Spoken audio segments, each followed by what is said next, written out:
નમસ્કાર, આપ જોઈ રહ્યા છો ટીવી9 શ્રીકારની શરૂઆતની વાત કરીએ, જેમાં પંચમહાલમાં હાલોલ અને જાંબુઘોડામાં વરસાદ જોવા મળ્યો છે। ધોધમાર વરસાદના કારણે નદીઓ બે કાંઠે થઈ છે।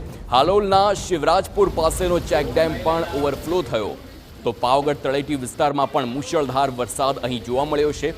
મધ્ય ગુજરાતમાં પણ આ પ્રકારનો વરસાદ, અને તેમાં પંચમહાલના હાલોલની વાત કરીએ તો શિવરાજપુર પાસેનો જે ચેકડેમ છે તેના દ્રશ્યો જોઈ શકાય છે। આ ચેકડેમ ઓવરફ્લો થયો।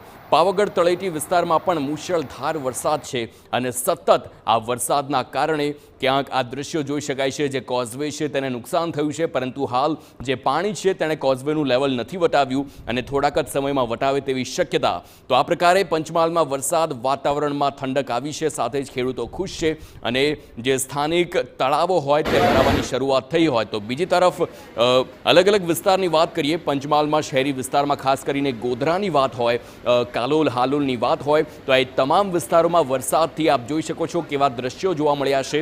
એક તરફ ગ્રામ્ય વિસ્તાર છે તો બીજી તરફ શહેરી વિસ્તાર છે। આ તમામ વિસ્તારમાં વરસાદ, અને તેના કારણે ક્યાંક વિઝિબિલિટી ઘટી છે, તો ક્યાંક જે જળભરાવ અને નદીઓમાં નવા નીરની આવક પણ જોવા મળી છે।